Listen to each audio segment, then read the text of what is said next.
Sama-sama tayong magiging Saksi!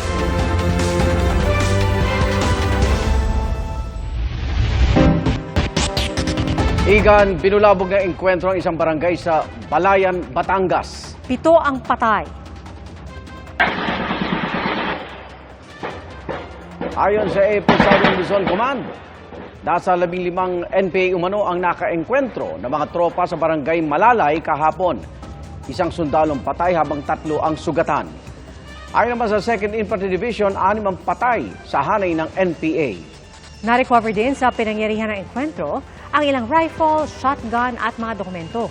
Ayon pa sa militar, may meeting umano ang NPA roon kaya sila nagkasa ng operasyon. Nakiramay naman si Defense Secretary Gilberto Teodoro sa pamilya ng namatay na sundalo.